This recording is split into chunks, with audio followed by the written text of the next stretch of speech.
Muchos, los mediocres, los hombres comunes, los eternos incrédulos, dirán que me ha poseído una rara forma de locura. Pero ya los cuerdos han hecho demasiado en la historia. Y por lo visto, no nos han dado un mundo muy agradable, que digamos. Tal vez haya llegado el turno de los idealistas. Sería interesante que la humanidad nos diera una ocasión. Sí. Esto es tal vez demasiado idealismo. Pero al mundo le hace falta una esperanza. Para que esta historia sucediese, fue necesario un pueblo aguantando un dolor que no podían inventar, porque pertenecía a su miseria. Para que esta historia sea real, fue necesario una mujer.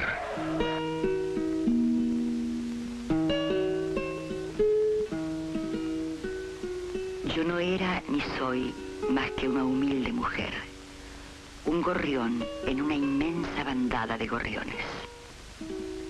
Un diario de Londres publica: el fascinante destino de Eva Perón, la mujer más poderosa del mundo.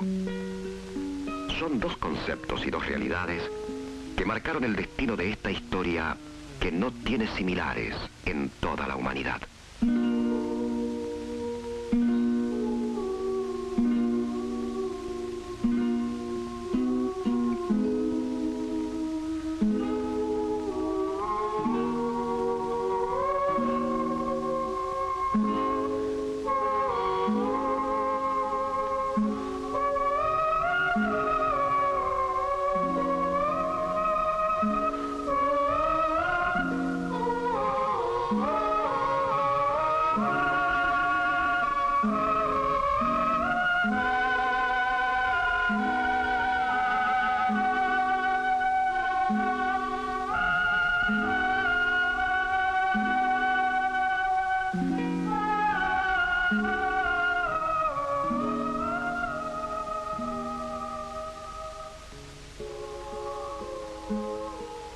Buenos Aires, mayo de 1919.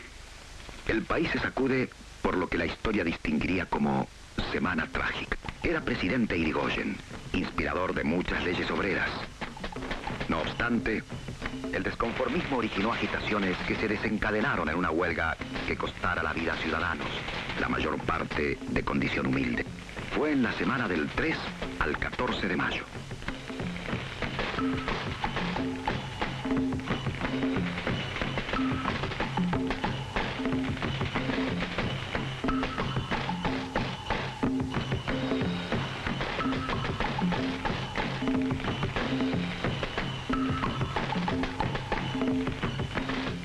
El 7 de mayo, como si estuviera predestinada en aquel semillero revolucionario de derechos laborales y conquistas sociales, nace en los toldos María Eva, sin más inconvenientes que el de ser hija natural de Juan Duarte y Juana Ibarguren.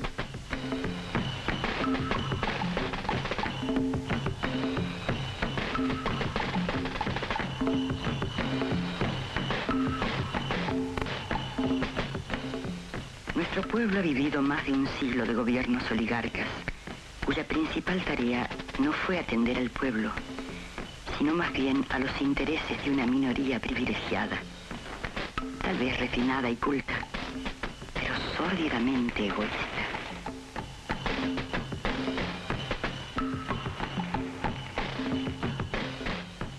Era la menor de 5 hermanos.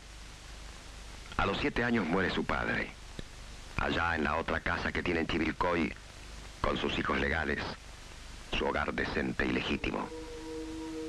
Con su madre y sus hermanos, viaja para velar sus restos y dar el último adiós a muchas cosas, entre ellas a la inocencia.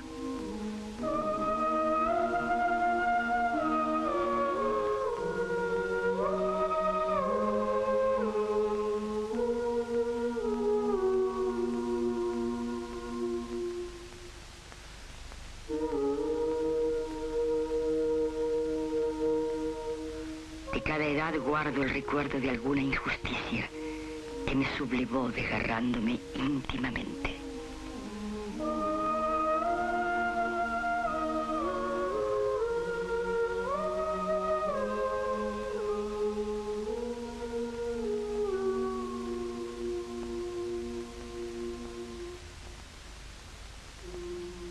Hasta los 11 años creí que había pobres como había pasto y que había ricos como había árboles. Ahora pienso que la gente se acostumbra a la injusticia social en los primeros años de la vida. Hasta los pobres creen que la miseria que padecen es natural y lógica. Se acostumbran a verla y a sufrirla, como es posible acostumbrarse a un veneno poderoso. Mientras tanto, un capitán de brillante carrera, Juan Perón y Aurelia Tizón, se casan en Buenos Aires. La gran masa de la opinión siguió fiel, después del gobierno de Alvear, a la tendencia encabezada por don Hipólito Yrigoyen, y en las elecciones de 1928 lo llevó por segunda vez a la presidencia. Al año siguiente, 1929, Juana Ibarguren se traslada con su familia a Junín. Allá, la niñez de María Eva tiene calles de barro y sueños de heroína en las películas de a 10 centavos en el cine del pueblo. Me figuraba, por ejemplo, que las grandes ciudades eran lugares maravillosos, donde no se daba otra cosa que la riqueza. Y todo lo que oía yo decir a la gente confirmaba esa creencia mía. Buenos Aires se acostumbró a que la ganaran palmo a palmo los que saben de desesperación y coraje.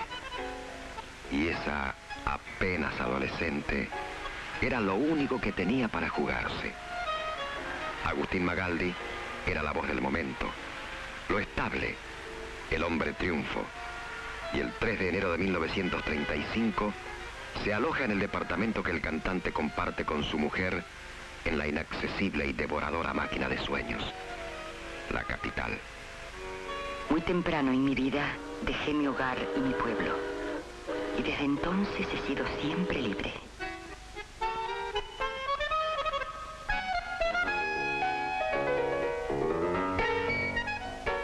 Un acontecimiento enfrenta dos causas como una premonición. Muere en Medellín Carlos Gardel. Sus restos se trasladan a Buenos Aires. Eva sorprende en cada porteño los distintos matices de la adoración y de fanatismo, y presencia a un pueblo como nunca había visto, acompañando los restos de Carlitos.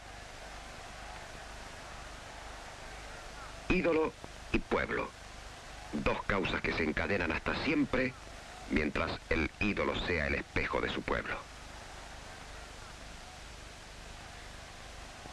El destino hizo un compás de espera.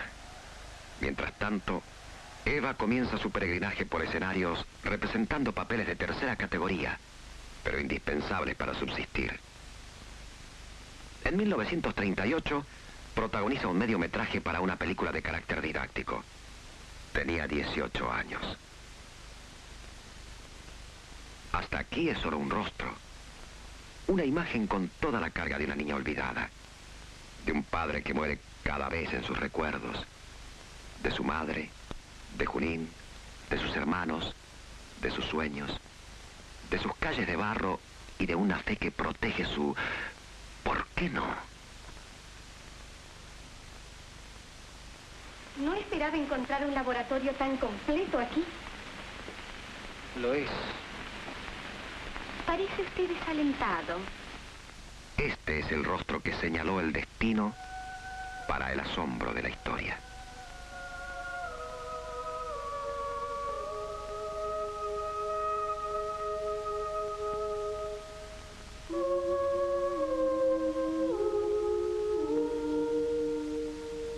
No por azar quiso ser actriz.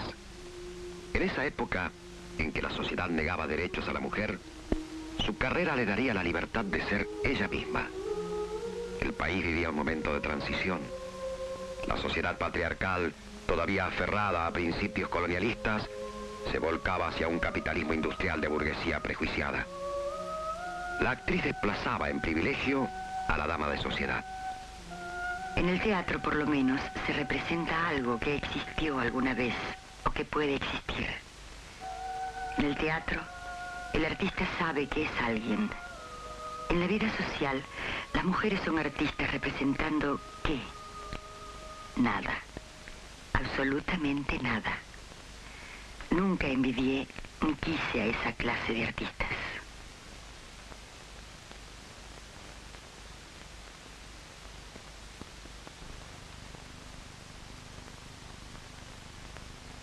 Eva trabaja como modelo para productos de belleza. Su rostro radiante justifica las bondades del tratamiento. Los diarios publican su sonrisa, a la vez que en otra sección, otra cara de expresiva dulzura pone título a un doloroso suceso. Aurelia Tizón, primera mujer de Perón, fallece. Complicaciones de la política interna y graves irregularidades administrativas determinaron un movimiento militar el 4 de junio de 1943. Aquel grupo de hombres intentaba, pues, el camino nuevo. Pero después de los primeros encuentros con la dura realidad de las dificultades, la mayoría empezó a repetir lo mismo de otras revoluciones. Y la revolución fue quedando poco a poco en medio de la calle, en el aire del país, en la esperanza del pueblo, como algo que todavía era necesario realizar.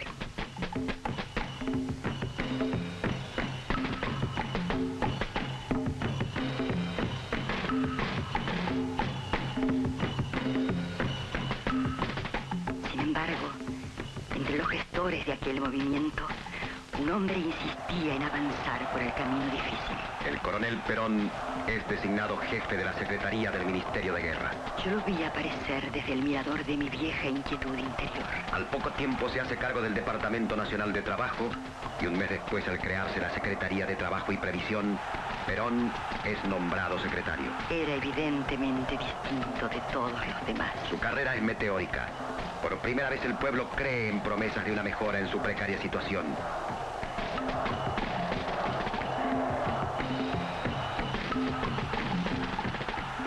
Se siente halagado por este coronel que les habla de conquistas sociales de igual a igual, tratándolos de compañeros y amigos. En aquel momento sentí que su grito y su camino eran mi propio grito y mi propio camino.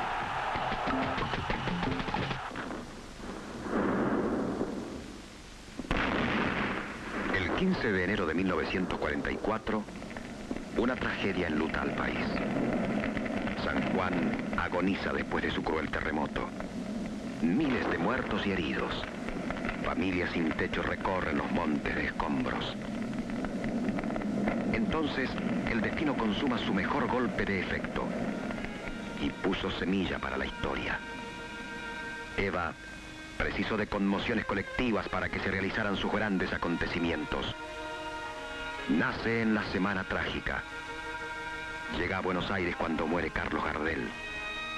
Y conoce a Perón en los días dolorosos del terremoto de San Juan. Todos ellos marcaron a la mujer.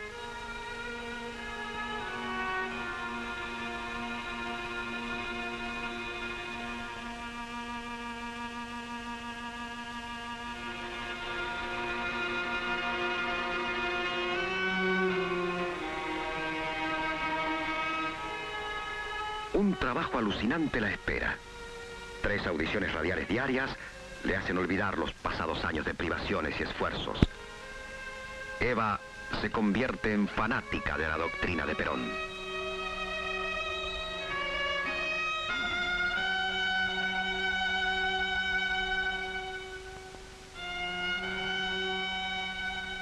Cada conversación que mantengo con él es una lección maravillosa que nunca parece lección. La primera tal vez, fue hacerme olvidar de la palabra imposible.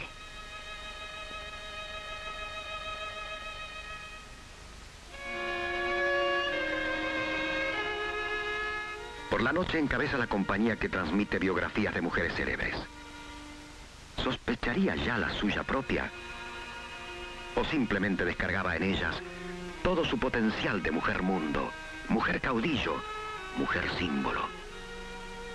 ¿Qué fuerzas buscaría en Josefina de Francia, Catalina la Grande, Eleonora Duse y tantas otras en el preciso momento en que empieza su carrera política?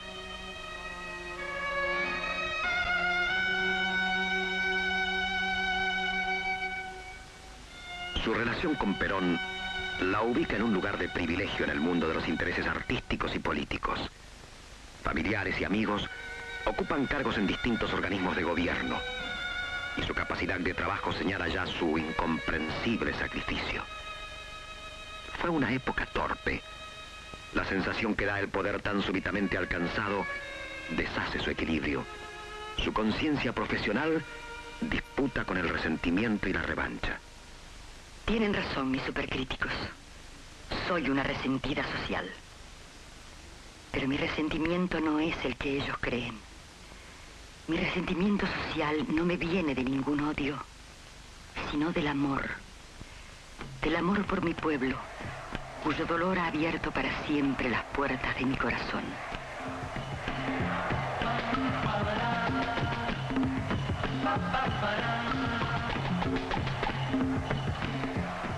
El malestar provocado en el ejército por el libre arbitrio y popularidad de Perón hace crisis el 1 de octubre de 1945. Perón es obligado a renunciar a sus 3 cargos. El 13 de octubre es detenido Perón por el jefe de policía.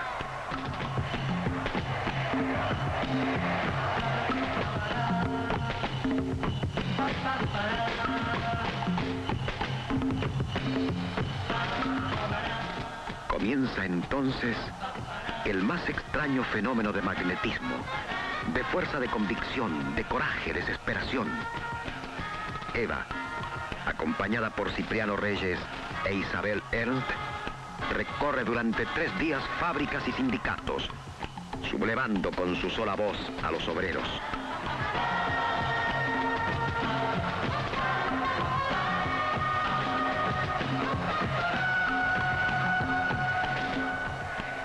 Fue lo peor de mi calvario por la gran ciudad. La cobardía de los hombres que pudieron hacer algo y no lo hicieron, lavándose las manos como Pilatos, me dolió más que los bárbaros puñetazos que me dieron cuando un grupo de cobardes me denunció gritando: esa es Evita. Hay vítores, protestas, altercados. Pero la chispa produjo el fuego, y en grupos, a pie o en camiones, se fue integrando una masa de hombres y mujeres que arrastraban en su fervor a hombres y mujeres por cientos y miles hasta la histórica Plaza de Mayo.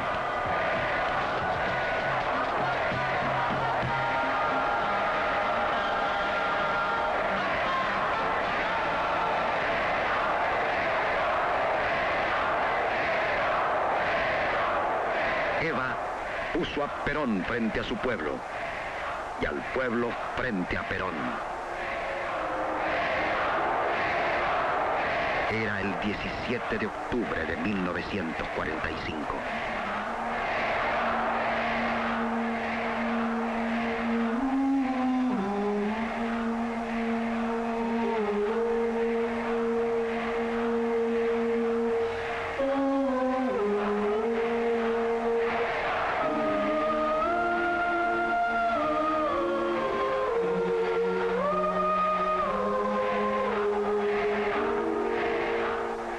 Días después, Eva Duarte sería Eva Perón en el registro civil de Junín. En diciembre se realizó la ceremonia religiosa. Casi enseguida inicia con Perón la gira proselitista. Eva Perón, sin presentirlo, ensaya los primeros pasos de la compañera Evita, en ese primer contacto personal con el pueblo que la aclama. Distribuye regalos y promesas y aprende que para recibir debe dar sin tregua, darse sin descanso para mantener vivo su nombre. Me he comprometido conmigo misma a que mis manos no se cansen jamás de recoger la esperanza del pueblo.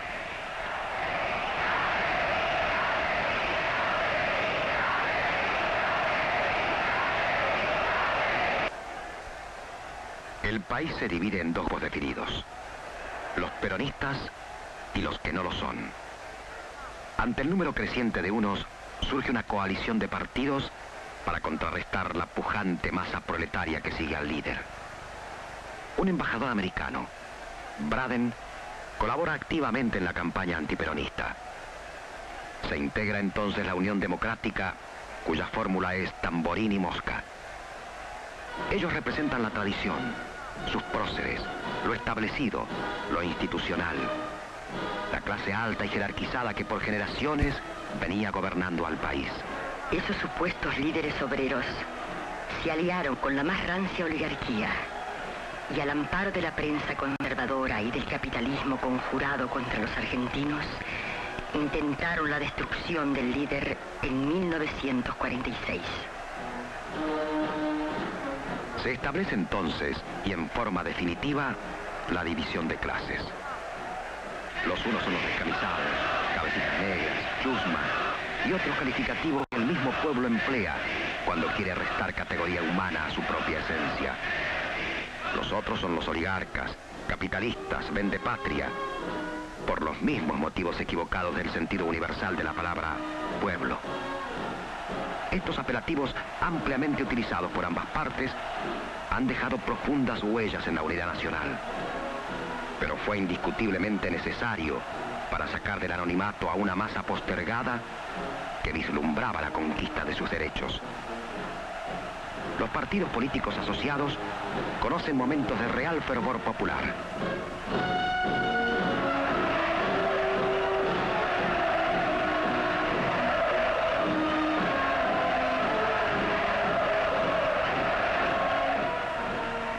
Pero los acontecimientos sorprenderían a los más escépticos.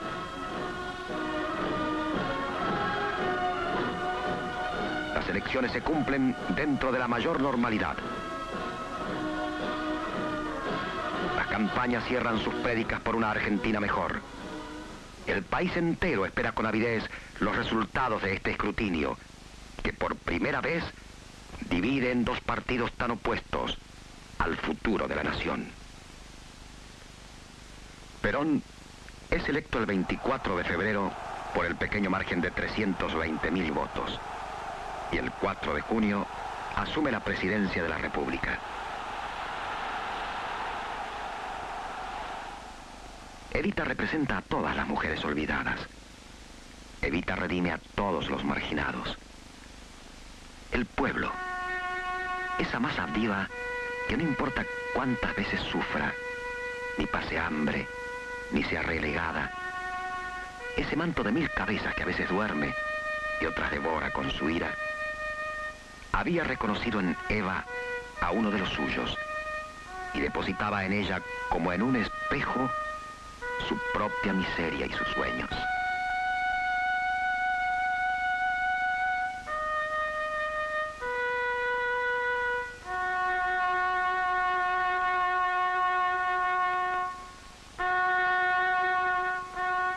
Y Eva Perón, la desclasada, la desubicada, también encontraba por primera vez una clase de la cual hacerse solidaria, y ella misma sintió que se transformaba.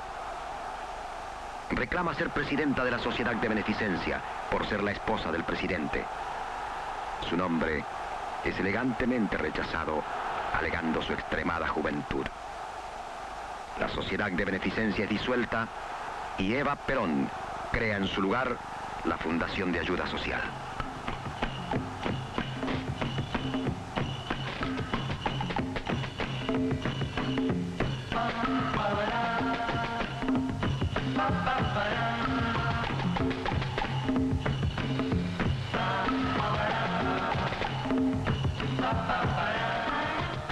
Su preocupación llega a expropiar clubes y centros culturales para hacerlos accesibles a la masa obrera. Cobra impuestos en espectáculos e hipódromos para mantener sus obras de ayuda social.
Yo he visto llorar a los humildes, y no de dolor, que de dolor lloran hasta los animales. Yo los he visto llorar por agradecimiento, y por agradecimiento sí que no saben llorar los ricos. Así todo, Eva Perón todavía no ha entrado en el terreno del mito llamado Evita. Todavía vive el sueño de la primera dama con recepciones, veladas de gala y homenajes. Es un papel sencillo y agradable. Trabajo de los días de fiesta, trabajo de recibir honores, de engalanarme para representar un protocolo que es casi siempre lo mismo, que pude hacer antes y creo que más o menos bien en el teatro o en el cine. El año 1947 proyectaría a Eva Perón a un plano internacional. En una concentración popular se la despide con motivo de su viaje a Europa. Cuando decidí visitar Europa, me llevaba un afán. Ver lo que Europa había realizado en materia de obras sociales. Yo todavía no me había lanzado sino tímidamente a construir. Quería aprender de la experiencia de las viejas naciones de la tierra. Cada vez que se me presentó la ocasión, y aún buscándola secreta o públicamente, visité cuanta obra social me fue posible. Es esperada en el aeropuerto por el propio general Franco y su mujer, además de 200.000 personas que le dan la bienvenida. España es cálida y se deslumbra por la juventud y elegancia de Eva. Numerosos homenajes se realizan en su honor y es obsequiada continuamente. En Italia, facciones opositoras al gobierno tratan de oscurecer su gira, pero ello no quita esplendor a su recibimiento.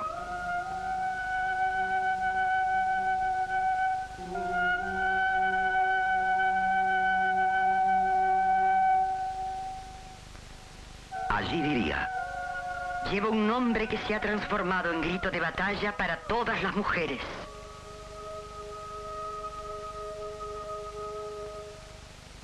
En el Vaticano es recibida por el Papa Pío XII.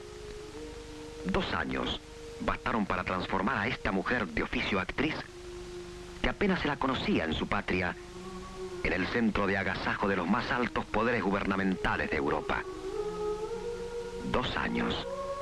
Y ya Eva era la embajadora de un país codiciado por sus depósitos abarrotados de granos. Después de Suiza y Francia, Eva retorna a Buenos Aires con su lección aprendida. Las obras sociales de Europa son en su inmensa mayoría frías y pobres. Muchas obras han sido construidas con criterio de ricos. Y el rico, cuando piensa para el pobre, piensa en pobre. Como si esta nueva visión de su patria, a través del contraste con Europa, hubiera sido una señal de largada, Eva comienza su transformación. Eva Perón consigue un triunfo donde otras mujeres, más preparadas, habían fracasado rotundamente. El 9 de septiembre de 1947, el Congreso aprueba la ley por la cual se otorga el voto político a la mujer. Yo me imagino que muchas otras mujeres han visto antes que yo los caminos que recorro. La única diferencia entre ellas y yo es que ellas se quedaron y yo me largué. Toma forma el Partido Peronista Femenino. Y el 23 de septiembre hay una concentración en Plaza de Mayo festejando la ley del voto femenino. Mujeres de mi patria, recibo en este instante de manos del gobierno de la nación la ley que consagra nuestros derechos cívicos y la recibo ante vosotras con la certeza de que lo hago en nombre y representación de todas las mujeres argentinas, sintiendo jubilosamente que me tiemblan las manos al contacto del laurel que proclama la victoria. Aquí está, hermanas mías, resumida en la letra apretada de pocos artículos, una historia larga de luchas, tropiezos y esperanzas. Por eso hay en ella crispaciones de indignación, sombras de ocasos amenazadores, pero también alegre despertar de auroras triunfales.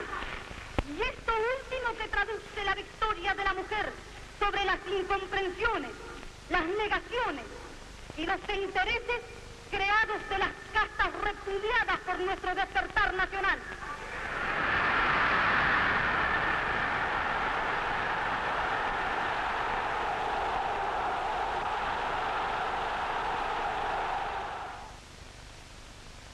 El 8 de julio del siguiente año, la Fundación de Ayuda Social Eva Perón obtiene la personería jurídica. Desde su despacho le juega una carrera al tiempo, como si estuviera predestinada a una corta existencia, como si lo hubiera presentido. Atiende personalmente, hasta altas horas de la noche, a una corte de milagros de todas las categorías de pobres y enfermos, dando su consuelo y su atención a sus problemas. Para estos desamparados, Eva era uno de ellos, como ellos, una mujer de humilde origen. Por eso no necesitaban cortesías ni llamarla señora. Entonces nació Evita.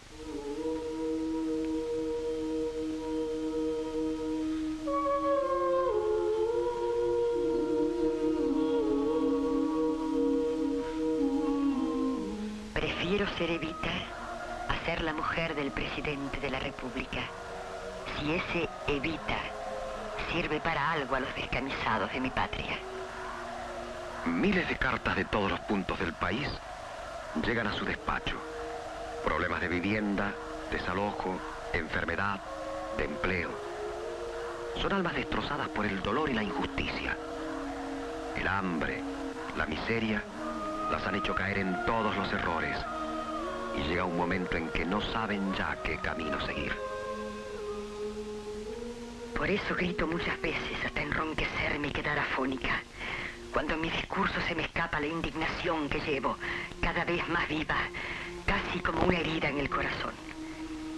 Muchas veces he deseado que mis insultos fueran cachetadas o latigazos, para que dándoles a muchos en plena cara, les hiciese ver, aunque más no fuese que por un momento, lo que yo veo todos los días en mis audiencias de ayuda social. Después, su exaltación se calma y reflexiona.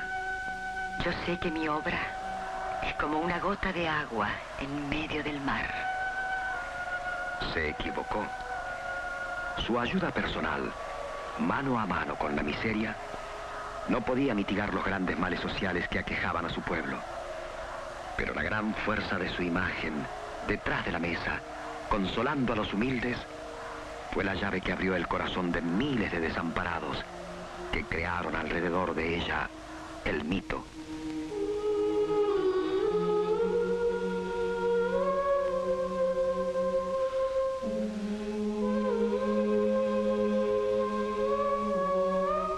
Evita sufre un desmayo durante un acto oficial.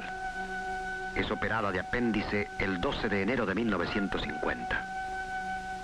Al terminar la operación, el doctor Ivanisevich denuncia la existencia de un cáncer. Se dio cuenta que más importante que atender a los pobres era cumplir con ellos.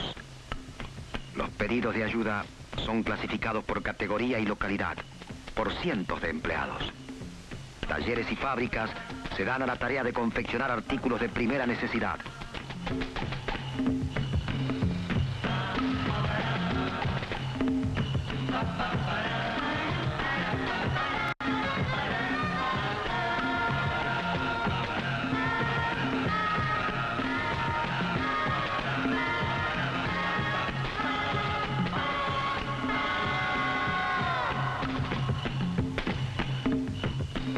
Con el nombre de la flor nacional, se crea una industria del vestir con precios accesibles a la gran masa. Y es así como la industria Flor de Seibo es un eslabón más de la política de ayuda social.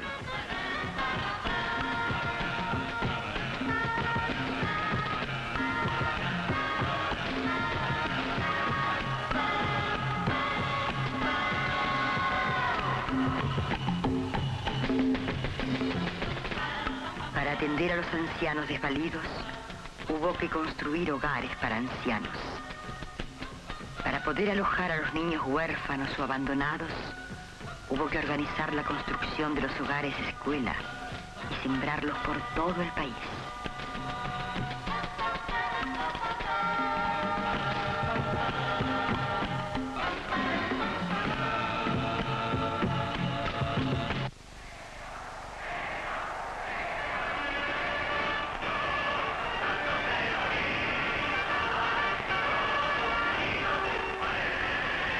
El día 22 de agosto, la CGT organiza un cabildo abierto en la avenida 9 de Julio para pedir a Perón y Eva Perón que acepten la presidencia y la vicepresidencia de la nación.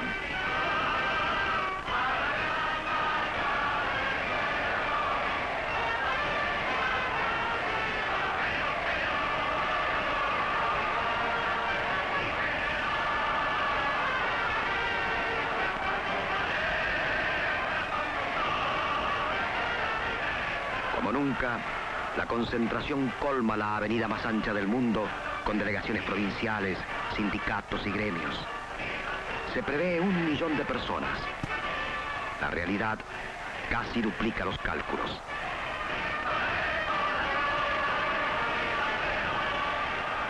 El hecho insólito del acto no radica en la reelección de Perón, cosa por demás esperada, sino la inclusión en la fórmula de una mujer, Evita, que para ese entonces justificaba con su obra y lealtad las aspiraciones del pueblo peronista.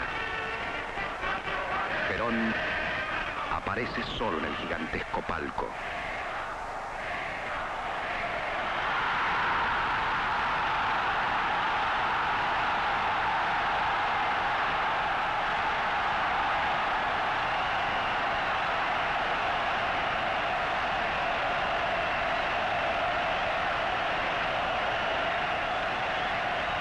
Eva no asiste por no encontrarse bien.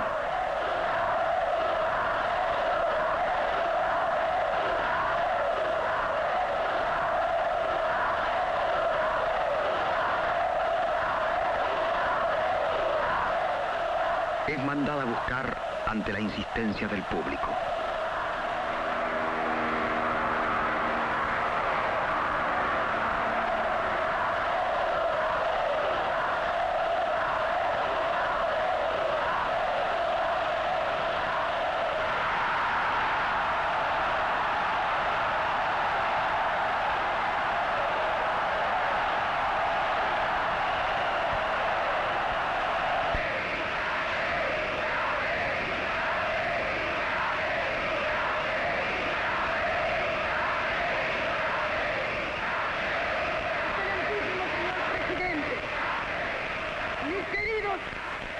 Descansados de la patria.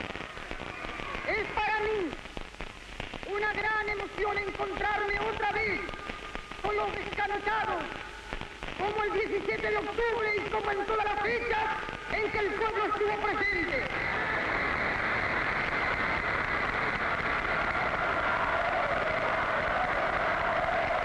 Hoy, mi general, en este cabildo del justicialismo, el pueblo, como en 1810, preguntó que quería saber de qué se trata, aquí ya sabe de qué se trata y quiere que el general Perón siga dirigiendo los destinos de la patria.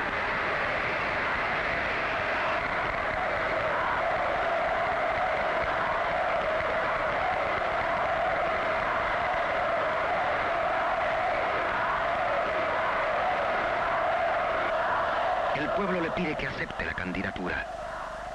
Es entonces que se realiza el diálogo más dispar de la historia. Una sola mujer frente a la multitud pide tiempo para responder. El pueblo no acepta demoras y le urge en una sola voz la candidatura.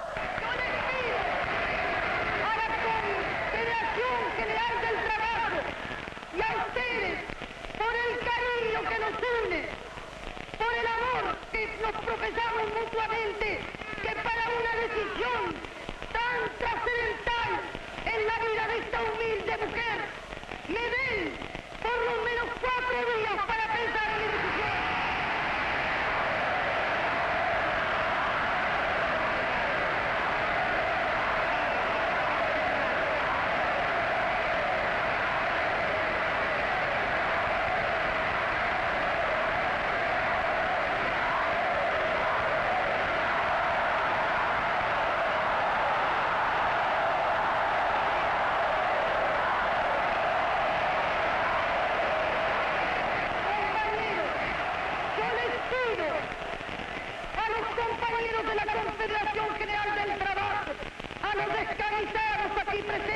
me escuchan, que ante esta decisión en que yo tenía tomada otra posición y que yo voy a hacer al final lo que diga el pueblo, que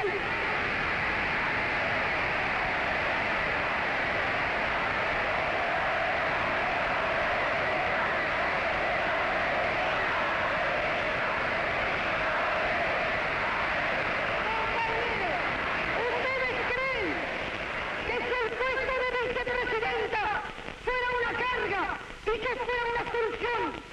No hubiera ya contestado que sí. Es que estando el general Perón en el gobierno, el puesto de vicepresidenta no es más que un honor. Y yo quiero aspiro nada más que al honor del cariño de los civiles de mi país.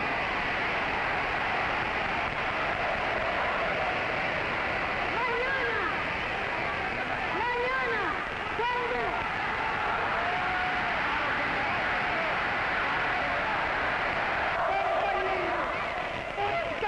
que nos une.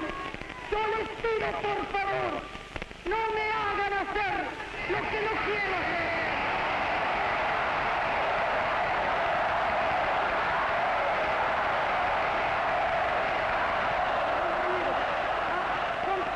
Compañeros, a las 9:30 de la noche.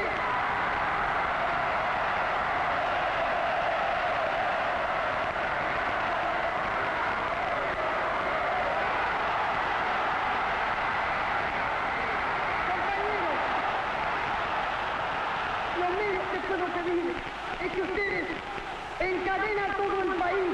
Yo pueda anunciar a las 9:30 2 horas de tiempo para la representación.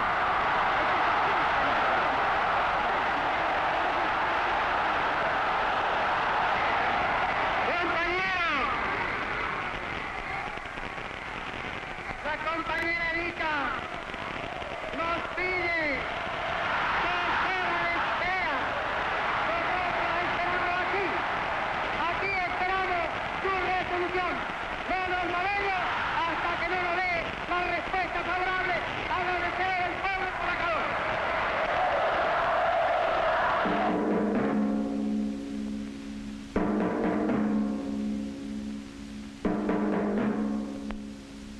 Compañeros, quiero comunicar al pueblo argentino mi decisión irrevocable y definitiva de renunciar al honor con que los trabajadores del pueblo de mi patria quisieron honrarme en el histórico cabildo abierto del 22 de agosto. Faltan 10 meses y 14 días para su muerte. La enfermedad agota sus fuerzas y apenas puede disimular el dolor. El 28 de septiembre la sorprende en su lecho de enferma. Perón le comunica el fracaso del levantamiento militar encabezado por Menéndez. Evita concentra sus fuerzas en un mensaje a su pueblo. Su voz ya está perdiendo el brillo de la juventud, totalmente cansada por el mal.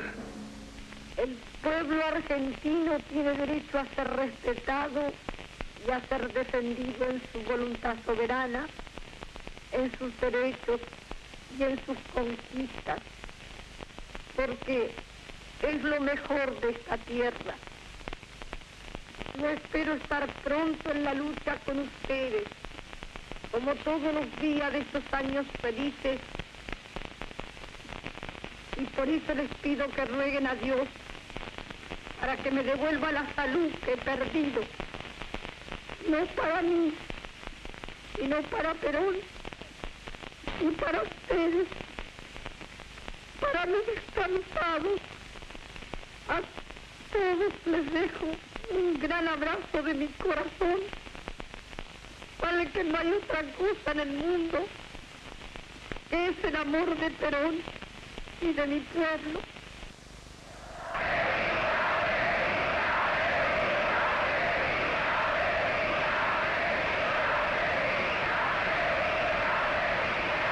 El día 17 de octubre está dedicado a Eva Perón.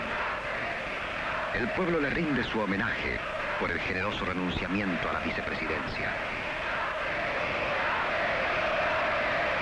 Se le hará entrega de la medalla peronista. Faltan 9 meses para lo definitivo. Es por eso que asiste al acto sentada. Su líder deberá sostenerla por la cintura cuando hable a la multitud. Evita recibe la medalla y llora en los brazos de Perón.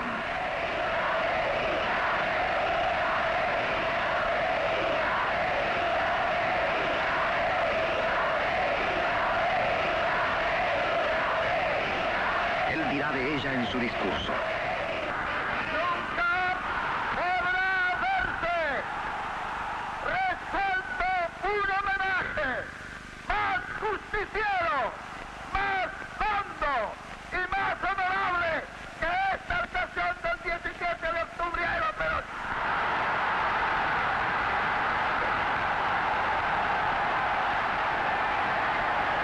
Ella no solo es la guía y la banderada de nuestro movimiento, sino que también es su alma y es su ejemplo. Por eso, como jefe de este movimiento peronista, yo hago público mi gratitud y mi profundo agradecimiento a esa mujer incomparable de todas las horas.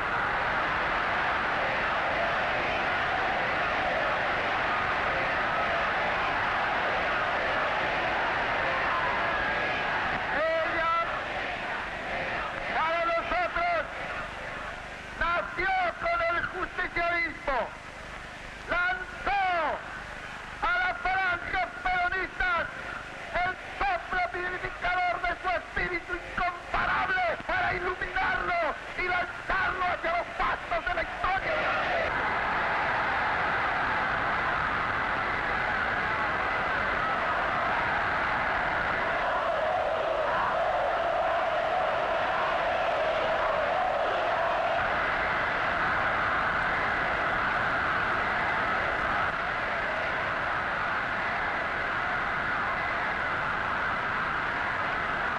Tenía que venir y he venido para darle las gracias a Perón, a la Confederación General del Trabajo, a los descansados y al pueblo. Y le doy las gracias al Rey General por haberme enseñado a conocerlo y a quererlo. Si este pueblo me pidiese la vida, se la daría cantando, porque la redención del cantado vale más que vida.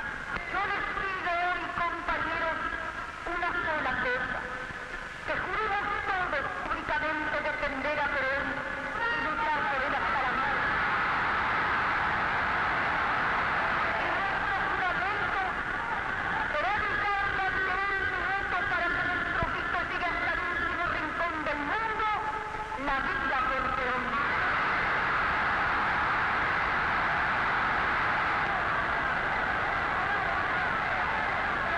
Yo no quise ni quiero nada para mí.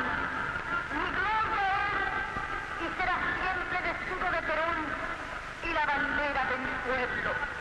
Y aunque dejen el camino girones de mi vida, yo sé que ustedes recogerán mi nombre y lo llevarán como bandera a la victoria.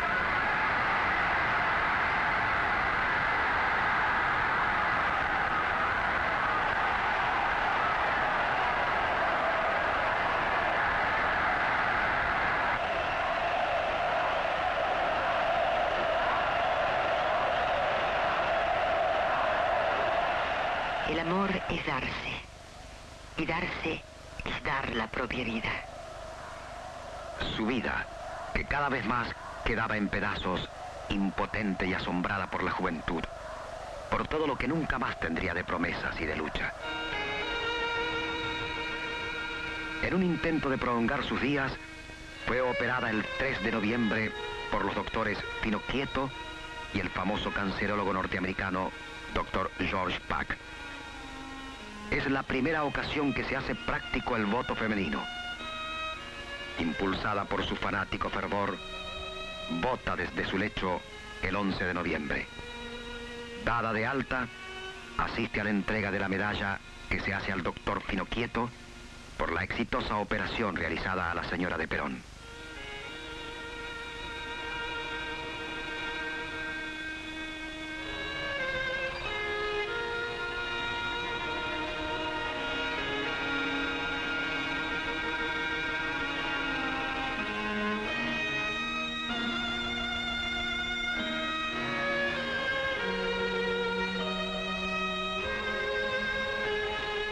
La razón de mi vida, libro que ella inspira, aparece en diciembre y se convierte en texto oficial de enseñanza para las escuelas.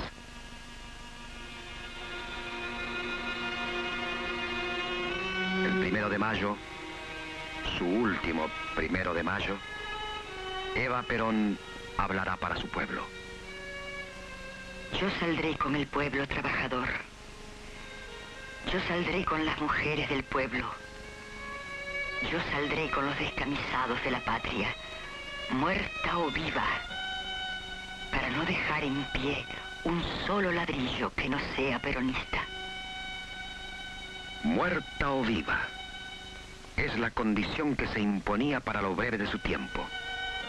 2 meses y medio. Como todos los grandes intuitivos, fue desordenada e imperiosa.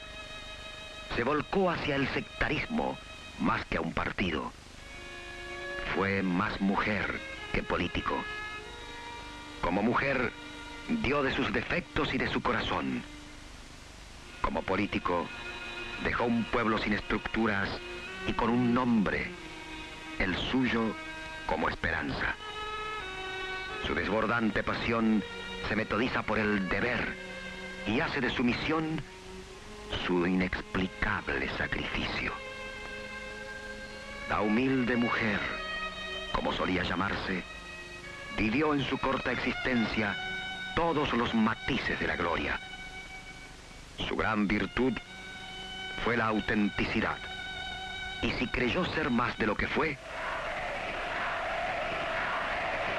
desviemos la culpa hacia ese imponderable llamado ser humano.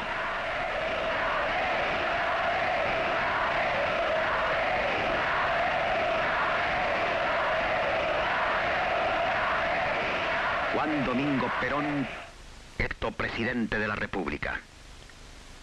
En el camino triunfal a la Casa Rosada, Evita se mantiene en pie, armado su cuerpo con un sostén de alambre y yeso. Sabía que era su última salida y quiso recibir el homenaje de su pueblo, que la victoriaba y le arrojaba flores. Los saludó con los brazos en alto, sonriendo. A pesar del maquillaje, su cara tiene la imagen del último esfuerzo, y de las amplias mangas de su abrigo, sujetadas a sus muñecas, emergen las manos casi desmayadas, transparentes bajo su piel.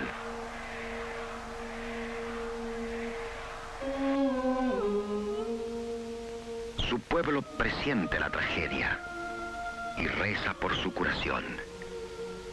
Durante el mes de julio, pobres mujeres y esperanzados de todas partes duermen de rodillas en el Ministerio de Trabajo y Previsión.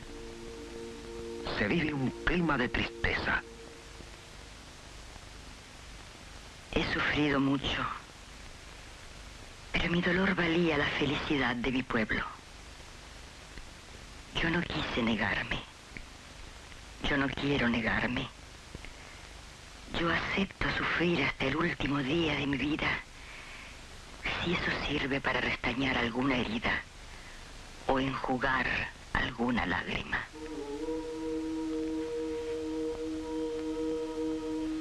El 26 de julio, a las 6 de la tarde, entra en coma. A las 20:25, según anuncio oficial, muere.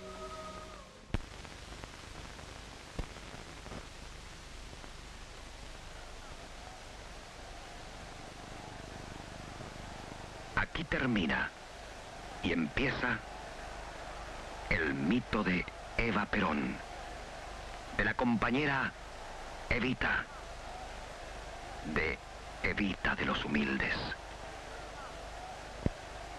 Evita estaba predestinada a sembrar asombro en el mundo, y su muerte raya en lo increíble.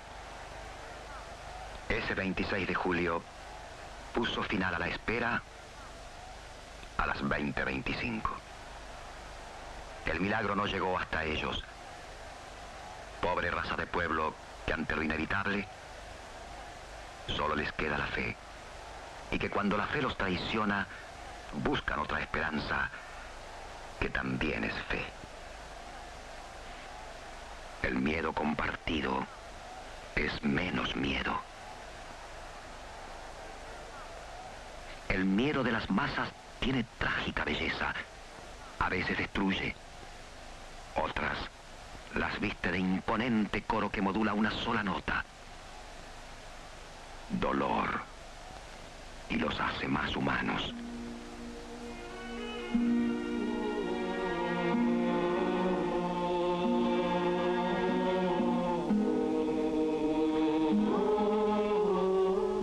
El dolor del miedo los acerca a Dios.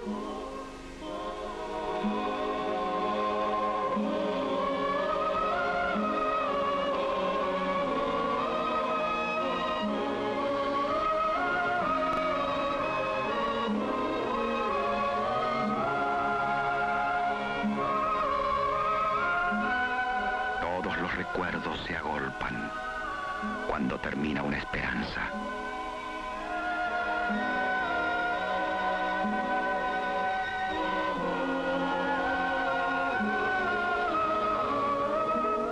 Nunca más, tardes de mayo, plaza y balcón, donde las cañas florecidas de ruegos llegaban a tus manos para darle forma a los sueños.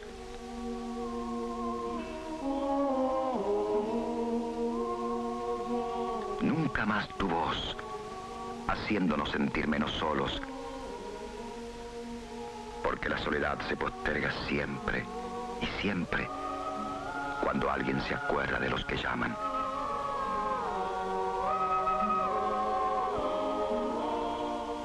Nunca más tus manos, nunca más tu fe estrechando nuestra miseria, nunca más tu coraje haciendo de nosotros bandera para encontrar la dignidad.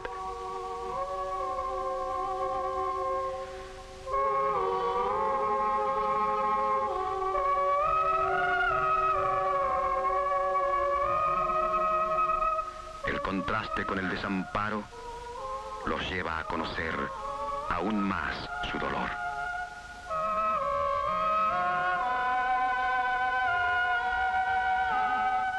La noche se convierte en fragua de miles de chispas silenciosas.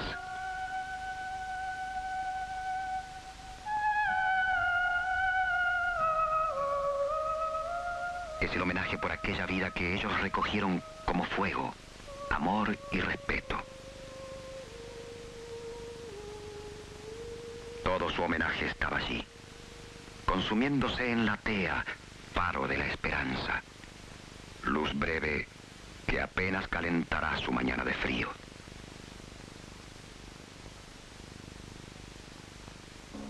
Allí va. 35 hombres y 10 mujeres arrastran su cuerpo.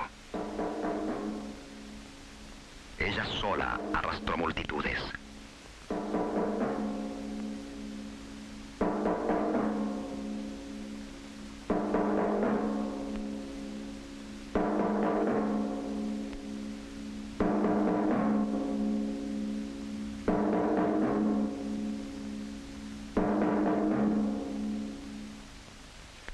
Cinco hombres y 10 mujeres, néctar de pueblo con camisa blanca y crespón en el pecho.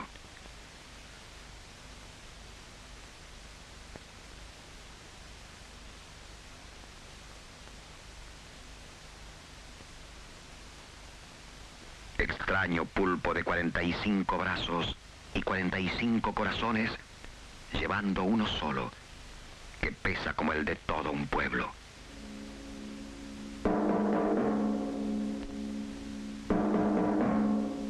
Responsables 45 de un corazón de la historia.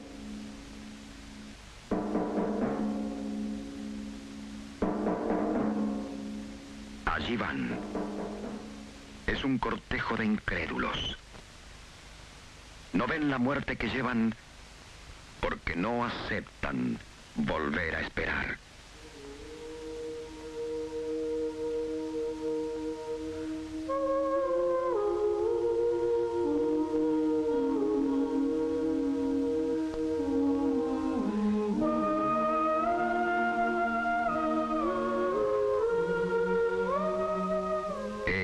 eligieron el desamparo y para disfrazar el miedo dicen: no ha muerto, está en nosotros.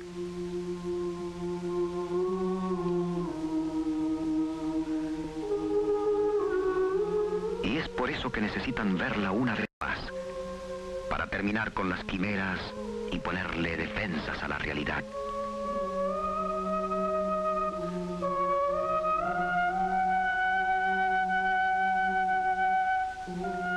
No creer también es una forma de sobrevivir.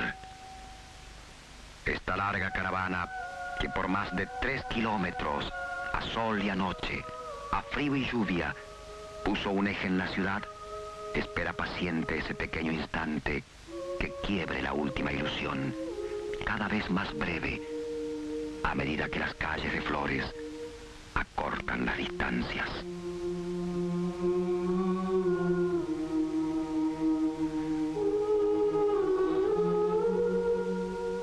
Nunca más, tardes de mayo. Nunca más tu coraje, haciendo bandera de nuestra dignidad. Recuerdo que siendo una chiquilla, siempre deseaba declamar. Era como si quisiera decir siempre algo a los demás. Algo grande que yo sentía en lo más hondo de mi corazón. Y sin saberlo, la actriz mediocre que interpretaba heroínas fue la heroína que interpretó a su pueblo. Fue su encuentro que disculpó la vida que ella misma pretendía olvidar. La vida de búsqueda para un destino menos cruel que el del hambre.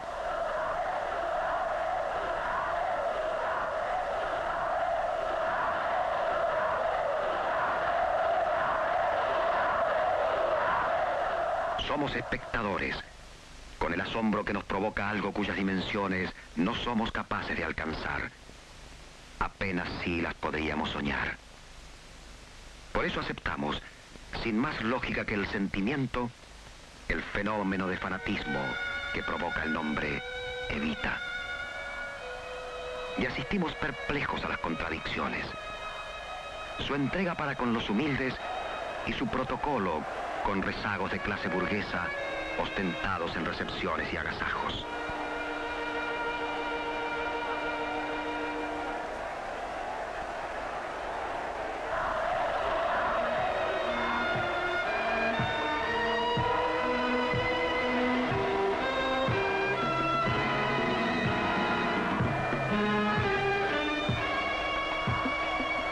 Fue la mujer más condecorada en la historia argentina. Representó a su país en una gira por Europa donde no escatimó el lujo y el boato de una corte particular. Alterna con personajes de la nobleza y política internacional con el dominio que da la costumbre. Poseía una colección de vestidos y joyas fabulosos que provocaban el placer de las masas adictas y el rencor de la oposición. 35 hombres y 10 mujeres llevan su cuerpo intacto. Bien ante la muerte quiso su mejor adorno y puso su juventud como una joya. La siguen a pie los que la acompañaron por su pasión de justicia, los que tuvieron fe en ella, los que le temieron y los que la traicionaron, quitándole fuerzas a su rabia.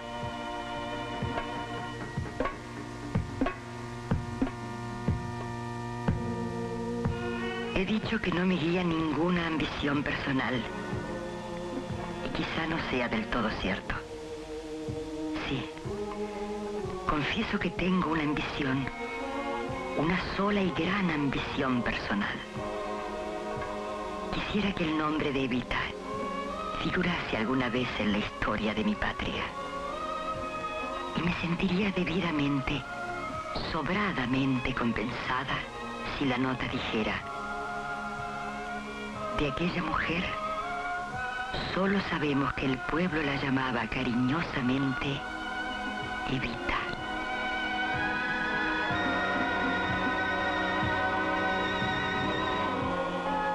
Su sepelio provocó la indignación de un amplio sector de partidarios y de oponentes. Se lo calificó de circo y de explotación. Durante 16 días se exhibió el cadáver de Evita, especulando, según los opositores, con la gran masa adicta, sacando el máximo de provecho de lo que aún quedaba de la jefa espiritual. Pero su pueblo, el pueblo que aprendió a dialogar con ella, en una plaza o en su despacho, fue su cortejo fúnebre en todo el país.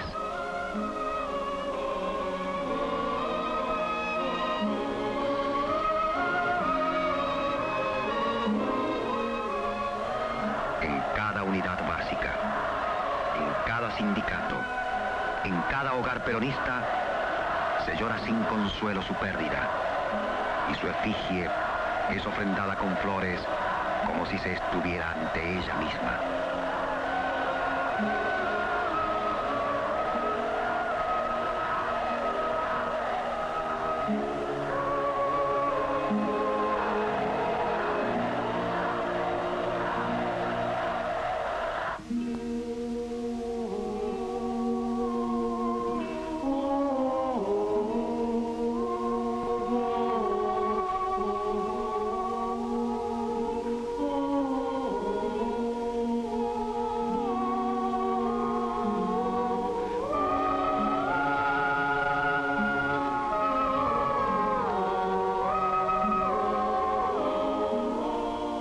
Se agotaron todas las flores de la provincia de Buenos Aires para cubrir por cientos de metros las calles y los muros del Ministerio de Trabajo y Previsión. Para ellos fue un auténtico dolor. Fue el dolor por el asombro, por sentirse repentinamente sin padre ni madre, por no tener por dónde apuntalar sus esperanzas. De repente tuvieron la sensación del nunca más, de lo imposible, de la quimera. Sufrieron la soledad del amor no compartido. El pueblo, el siempre pueblo que arde cuando una mano le toca el corazón. El nunca pueblo que precisa una rebeldía y una pasión que coincida con su rebeldía y su pasión. El por siempre pueblo que necesita líderes que coincidan con su lucha para lograr ese cupo de respeto que les permita la esperanza de sentirse hombres.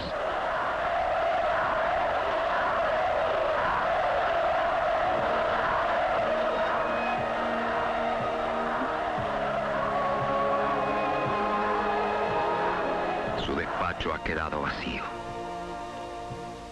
Después de ella, ninguna otra voz de mujer levantó su bandera. El pueblo que sobrevive sigue esperando. Ni su justicia social ni su fundación cambió el rumbo de sus vidas. Sus humildes, sus desposeídos siguen pululando a la orilla de cualquier ciudad, en la ciudad, a campo abierto, bajo cualquier techo. Pero ahora ese dolor que aguantaban, ese dolor que no inventaron porque pertenece a su miseria, tiene el sabor de la injusticia. Y con la ilimitada pureza de los pueblos, esperan.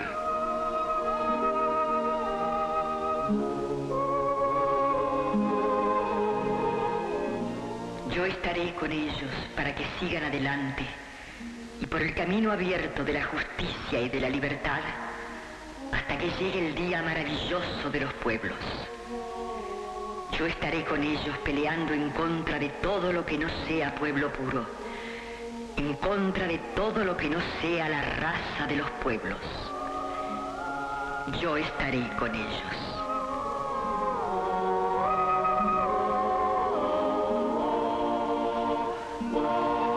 La historia aún no ha cerrado su libro. El libro de una mujer y su pueblo.